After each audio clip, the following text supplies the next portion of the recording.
Have you ever made a great training plan only to have your horse come up sore, your schedule fall apart, or your energy just go MIA?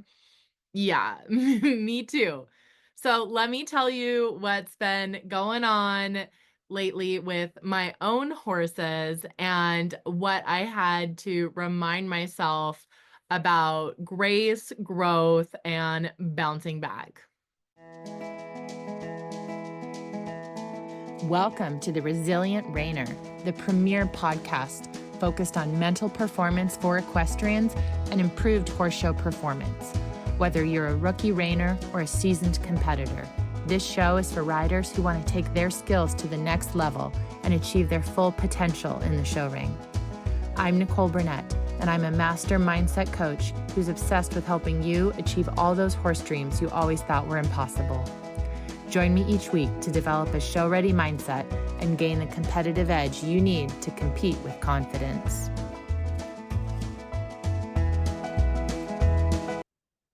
Hey, real quick before we dive in, if show nerves are part of your nothing's going according to plan season right now, I want to invite you into 5 Days to Confident Competitor.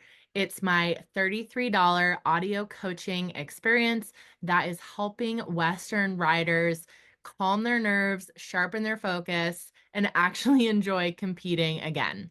So if you're ready to stop the show nerves and saddle up with swagger like the confident competitor you know you are deep down, head to the link in the show notes and jump on in. Well, I am just in from a conditioning ride out in the spring weather of lots of wind and some rain. So it's nice to be inside warming up a little bit. And I'm focused, though, less on this weather and more on I'm so grateful that I got to ride today. Now, because there's been some stuff going here, I'm going to call it the rehab ranch. And I know I'm not alone. So I thought I had one of my clients, this episode was prompted because one of my clients was telling me, she's like, "What are you up to with your horses?" And I thought, I don't talk as much about it because this podcast is really about you. It's not about me. But I thought, I think people can relate to some of what I've been going through. So it's from that perspective that I share this. Now, you ever have one of those seasons where nothing is going according to plan? The weather is bad, your horse throws a shoe, you get sick, you're off rhythm, you're off schedule. Oh, and then of course the guilt creeps in, right? You start wondering, am I falling behind? Am I wasting time? Is everybody else getting better? Their horses are totally getting trained while I'm stuck here. If that is you right now, you are not alone. I want to share what's been going on behind the scenes in my own riding life because I know that it's going to help you feel a little less crazy and a lot more powerful. So, let me tell the story of what's been going on. Oh my gosh, you know what I didn't do this podcast? I didn't say welcome back, friends. It's your host, Nicole Burnett. So it is welcome back. It's your host, Nicole. So, what's been going on with the ponies? So, I have two 3-year-olds, and one is a Mustang, and one is a reining bred quarter horse. Let me tell you what they're up to. So, this Mustang, he was on the range for his first couple years, and I picked him up last summer, and with the intention of turning him into trail horse extraordinaire and ideally also a horse that my husband can ride. He's from a herd in, is it Wyoming or Nevada? I have to check. But this herd is known for producing large, sturdy horses, and he has got the most massive joints. Like this horse is thick. He's built like a brick house. And so the idea is we're going to have trail horse extraordinaire. Those Mustangs, they are so hardy. They are so phenomenal on the trail. Great hooves, just good horses for the trail and needed something sturdy. My husband's a big guy. He's 6'3". So we needed a horse to match. So I picked him up and I got him started. And he's a good-minded dude. He's such a good little boy, but he's real gangly. He's young, right? And I got him started, but you could just tell, and I did a lot of just walking and a lot of trail rides, but I could also tell that he just needed to grow a little bit. He's still so young, and you could just tell he needed some time to get a little more comfortable with the humans and our weirdness. And so I really gave him the winter off, like just to build our relationship. And that has been such a good decision. Like I said, he's got big joints, like he's clearly got some draft in him, and he needed some time to grow. And I certainly don't regret starting him under saddle. It makes everything so much less eventful when it's just kind of another thing, right? Like starting doesn't mean running him into the ground, right? But just giving him that time to physically mature has been really good for him. He's looking so good. And also just that time for us to have build like a more of a relationship. I could tell that he was just feeling a little unsure about what we're doing. And by slowing things down, now he is back to meeting me at the gate. Like he loves to go on adventures is what I call them, go on trail rides. And so he meets me at the gate and you can just tell he's broadcasting like, "Hey, I want to go in the trailer. Can we go on a trail ride?" Like you can just tell he loves it. And so I'm really glad that I've been doing that, but it was a conscious choice to really slow things down because I felt like that was really what this unique horse needed. But anytime you do that, you run into your own human ego. And so let me tell you about my other 3-year-old. So my reigning bred horse, he's really fun. He is by Magnum with a Dream out of a Shining Spark Boomernick mare. And he is so cool. So he got started as a 2-year-old and is just amazing. Like the breeding just comes through, right? He just like his gaits are so smooth and he just naturally carries his body so beautifully and so balanced. He is just going to be so freaking amazing and he's so fun to ride. So I got him started. He got started as a 2-year-old. You're like, wow, this horse is so cool. And honestly, I'd had kind of big plans. I was paying into different for, to for charities and incentives. And then after getting him started, he was started having trouble with his leads. And I was like, what is going on? Like, this is so weird. And I really thought at first, I was like, this is the weirdest training problem. How do I get him to get his leads? He's just all over the place. Well, what I realized was that he was growing, he was gangly. And what was happening was he was super butt high and he was so out of balance that he was so gangly. He's like, I don't know where to put my legs. I'm like, this is physically difficult for me because the way my butt is up in the air. And like, he was just in a spot where it was hard for him physically to do stuff. And I had to go, wow, I had all of these hopes and dreams for this horse. And I really wanted these things. But the horse in front of me, he needs some time off. He needed to just go out in the pasture and grow for a few months. So that's what I did. I had to release my human ego wants and desires. Like, I was so excited for him and so excited when the first time I bred him, it didn't take. So we had to wait another year and then the foal's here and then you're waiting and you're waiting. And I was so excited. But I just looked at that little colt in front of me and I was like, I need to wait. This is the right thing for this horse. So I threw him out in the pasture for a few months and was just like, all right, old son, time to do a little growing. Just eat lots of food, frolic and play. And so he was growing. And then in the fall, I was like, okay, you're looking good. Let's start this up again. And I started riding him again. I had some lessons. I'm just so excited. And then the stupidest thing happened where I was filling up the water trough, like I was using one of the hoses, not like not like the thick rubber hoses. I'd gotten one of those stretchy fabric hoses. And this horse is really cool under saddle, but he's kind of a little bit of an idiot. There's no other way to put it. And he ended up giving himself a rope burn on his hind legs from the fabric hose because he's a little bit of an idiot and he's a horse. And I've literally never had any problem filling up water troughs before or since. Anyway, he gave himself a rope burn. And, I'm freaking out. So I talked to the vet and we do all the checkups. And thank goodness, like the vet's like, he's going to be totally fine. We did x-rays, did ultrasound. There's no damage to any bones. There's no damage to any tendons. It's completely superficial. It's literally just a rope burn. And in many ways, I remember thinking, wow, this is really kind of an exciting moment because this is a rare moment where this was an incident or I don't know, an injury, but like it's not career ending. It's kind of just no big deal in many ways, right?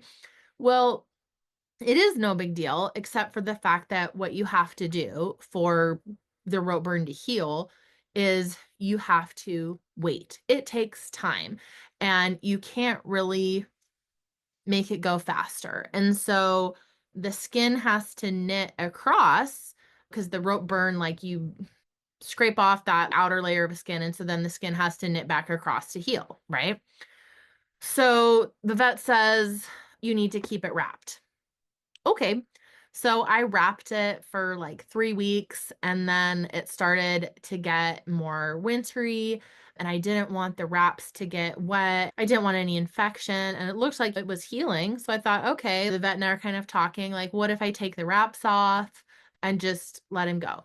And so, of course, when his legs are wrapped, like he's fine, right? But you can't ride him when it's wrapped. And also, you don't want it like too much movement because you want the wound to be knitting over.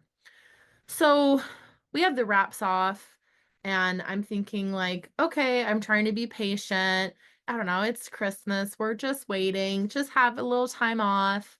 And it's just kind of not it's not continuing to progress in the healing the way that I was looking for.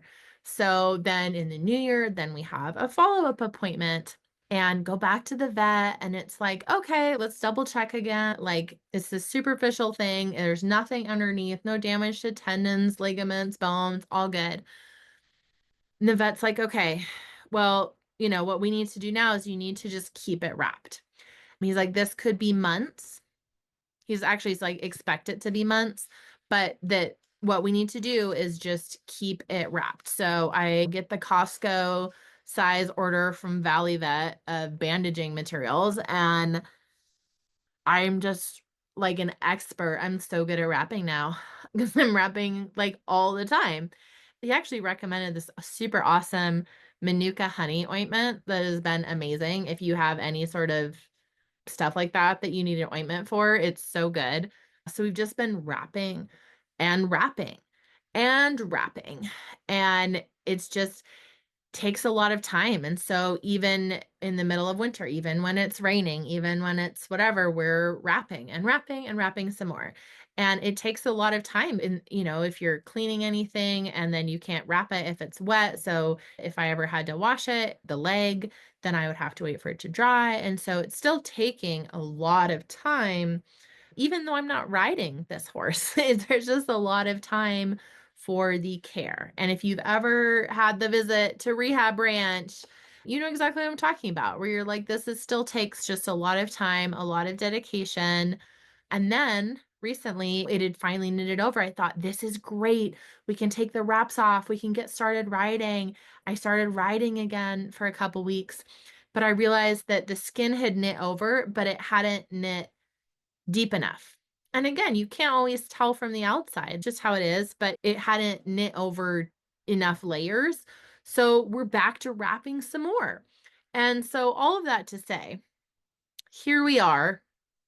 I have 2 3-year-olds who I would classify more or less as lightly started. And it's really frustrating. You're like, I love these horses and I'm so happy that they can be here and I'm so happy that I can provide good care. And part of the process is things happen sometimes. Sometimes the horse needs some time off. Sometimes they have an injury. But it's really frustrating when you're like, I want to do the fun part. I want to do the riding. Let's say the quiet part out loud, okay? Uh, so anyway, all of that is the long version of the story of what's going off plan for me, right? We have rehabbing the horse, disruptions to training. And so all of this to say, if you are going through a period of rehabbing your horse or you're having disruptions to training, you're not alone. So let's zoom out and I want to give you something to walk away with because it's really challenging. Like I said, it's challenging to your ego. It's challenging to the part of you that is like, I want an Amazon Prime, like my rideable horse in perfect health. Okay. So here is something I want to give you that'll help you. And here's what I've been asking myself. And again, as someone who is a Virgo who is all into plans, oldest child here, this is an uncomfortable question for me. But what if sticking to the plan isn't the point? What if becoming the kind of rider who adapts, who trusts, who stays focused, even when it's not picture perfect? What if that is the real win? So, one of the things that is helping me as well is this mindset shift of just applying presence to this situation more broadly. So, as a mental coach, I work with people a lot on the power of presence, on being focused, on being super in the moment. But if you apply presence a little more broadly, it's a great reminder to ride the season you're in, not the one you wish you were in. All right. Ride the season you're in, not the one you wish you were in. Okay. And so for me, the season I might wish I was in would be, this 3-year-old who's super on track for futurities and all this fun stuff. But the season I'm in is building relationship with my horse, having a solid foundation of health, having a solid foundation of just basic training. All right. And related to that would be reminding me and you that progress isn't always linear. Matter of fact, most of the time it's not, but presence is always powerful. And I am the consistency queen. Being consistent is so powerful. People absolutely undervalue consistency and small actions over time, but consistency doesn't mean perfect execution. People get this so twisted. Consistency doesn't mean perfect execution. It means refusing to quit on yourself. So do not quit on yourself, all right? So again, you might not be rehabbing a horse, but maybe you are rehabbing your own confidence. You're rehabbing your motivation. You're rehabbing your belief in yourself. Do not quit on yourself, all right? And this is your permission slip to be, you know, to have these setbacks in your journey. All right. I'm not sure that there's any escape from them. And let me remind you that your worth is not tied to how perfectly your training schedule goes. I'm living proof. I am still worthy just because my horse got an entire month off. Actually, it was more than that, but I'm still worthy. It's great. And the other thing that is helping me stay focused or just feel good is reminding myself what my long term goal is. And again, there's a couple things here. One is that there is an identity aspect of I'm not a stuck rider, right? So if you're feeling this way, you're not a stuck rider. We're transitioning from stuck rider to resilient rider who adapts with confidence, right? Like you're like, this happened. All right, can't keep me down. Again, you're not stuck. You're resilient. You're adaptable. And this isn't about doing everything right. It's about who you become when things go wrong. So, okay, your horse needs some time off. All right. What are you going to do about it? What's going on there? And the other part is reminding myself of what my bigger goal is, because my bigger goal with this horse, like with the Mustang, it's not to have a perfectly trained horse the end of 3-year-old year. It is, I want a horse who is healthy, who's strong, who's well trained, and that anyone on my family can hop on and enjoy. This is not something that happens overnight. And honestly, it's not even something that happens in a year. I think it takes a couple of years to make a really solid, all around family friendly horse, right? A 6-month flip to be like, sure, throw grandma on that horse. All right. Like it's a longer term project. And the same thing with my reining horse.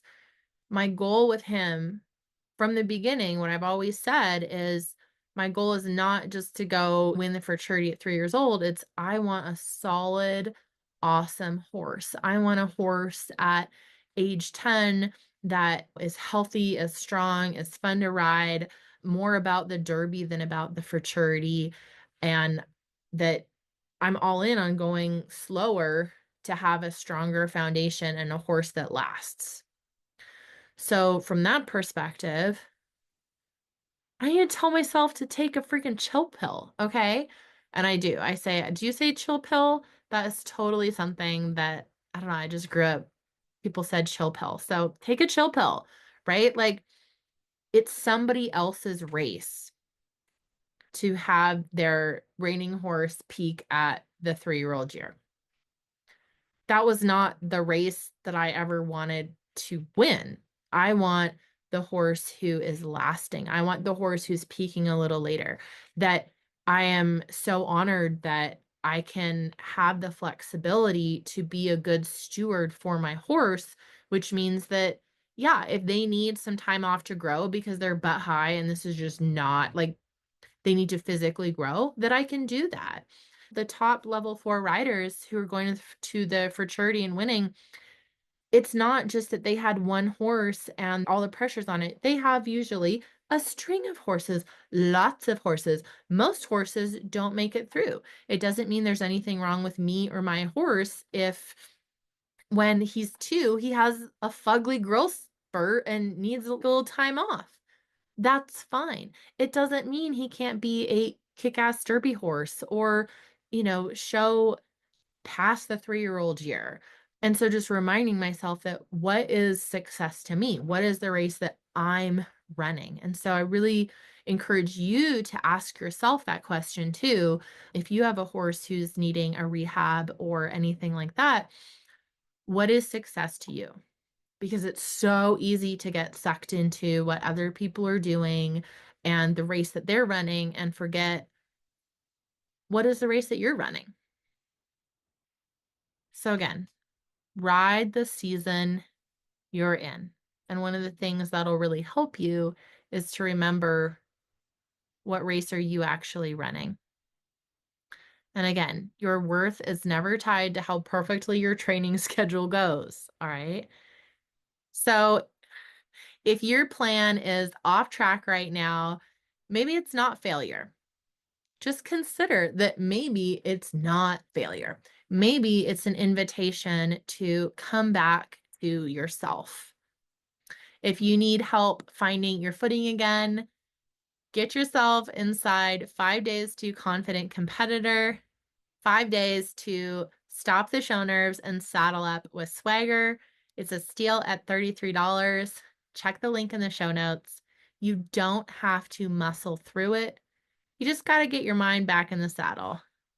I'm right there with you. Thank you so much for hanging out on the podcast with me.